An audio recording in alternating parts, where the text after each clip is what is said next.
Ubunyamusozi bw'umuhima Shabutwa.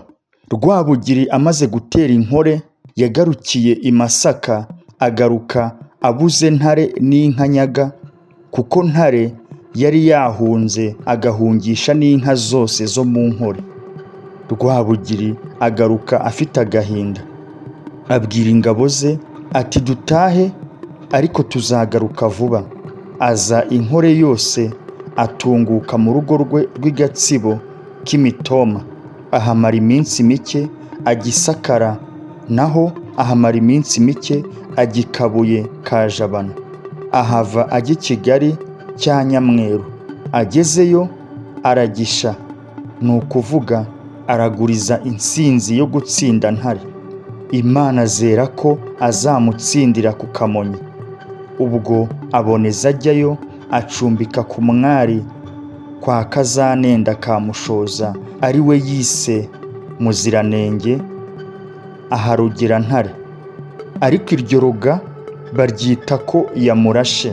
Haciyeho icyumweru abatasi baza kuvuga ko Ntare yatanze, ni ukuvuga ko yapfuye.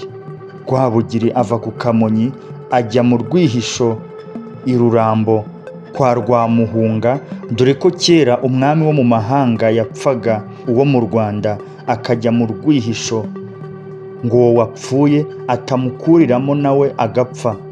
Amara iminsi, imihango imaze kurangira, agaruka ku Kamonyi. Ahasibiye kabiri akoresha ibirori byo gukina Ntare ku mubyimba kuko yapfuye. Abiyereka bariyereka, abakina indi mikino yindi y'ibyishimo barayikina. Rwabugiri amaze guhimbarwa ajya mu biyereka nawe ariyereka, ariko byari uguhimbarwa gusa, ubundi ntiyari abizi. Ubwo aho ku Kamonyi hakaba umugabo w'umunyamusozi utazi Rwabugiri witwaga Shabutwa. Iwabo hari Igituza mu Buganza bwa ruguru, ariko akaba umuhima. Abonye Rwabugiri yiyerekana ubuswa adasanzwe azi, araseka, arakukuza, avuga cyane ati mwavanyemo kiriya kigabo nticyicira abandi. Ababyumvise baramumama, ariko ntiyabimenya. Akomeza kwiyamirira ati mwavanyemo kiriya kigabo cyicira abahungu umwiyereko. Inshuti za Shabutwa zumvise ko Rwabugiri yumvise ayo magambo amusebya, ziramwegera zimurya inzara, ariko ntiyamenya icyo bamurira inzara. Bamwiciye amaso nabyo ntiyabimenya, ahubwo aragumya arasakuza ati ariko izi ngabo ntizigira gitegeka. Ati abantu baretse ririya shyano rikaguma mu ngabo z'umutwe. Ati abantu baretse ririya shyano rikaguma mu ngabo z'umutwe. Ati hora Rwabugiri naza akarisangamo ntibakiranuka. Ibyo byose yabivugaga Rwabugiri amwumva, akarenzaho akihorera. Abahungu nabo bagumya kumusekera mu bipfunsi, ariko abireba. Bigeze aho uburakari buriyongera, ahamagara Mugugu wa Shumbusho w'umutoni we w'akadasohoka ati nzanira kiriya kigabo cyagumye kunsebya.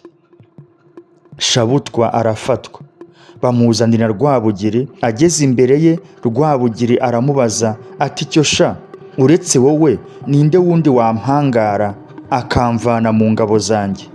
Shabutwa agumya kubisuzugura, abaza Rwabugiri aseka ati ubwo nawe ufite ingabo? Noneho abari bahari bumiwe kuko Shabutwa agiye gupfa, baraturika baraseka. Rwabugiri ati ndamutanze. Mugugu yumva abahungu binuba bagira bati uriya muntu ararengana, ni umunyamusozi ntazi Rwabugiri. Ibyo bituma Mugugu nawe yemera ko Shabutwa arenganye, aramwegera aramubaza ati niko sha, uzi Rwabugiri? Undi ati ndamuzi. Mugugu ati wamubonye he? Shabutwa ati namubonye Rwamagana. Mugugu ati ubu wamutwereka? Shabutwa ati buretse natunguka ndamukwereka. Abahungu bongera guseka, ndetse na Rwabugiri araseka, uburakari burashira. Mugugu aboneraho abwira Rwabugiri ati aka kagabo kararengana, ahubwo gira icyo ugaha kakumenyere kazakumenye. Rwabugiri ati uwamuha igikingi n'inka z'ubushyo tukazamushakira ibindi hanyuma. Ubwo amugabira Gituza n'inka 40. Shabutwa akura ubwatsi, acyura umunyafu w'ibyo agabanye, ajya no gutambagira uwo musozi wa Gituza. Hacaho iminsi mike agaruka gukura ubwatsi birambuye, ariko asanga Rwabugiri mu ihaguruka ajya ku ijwi barajyana.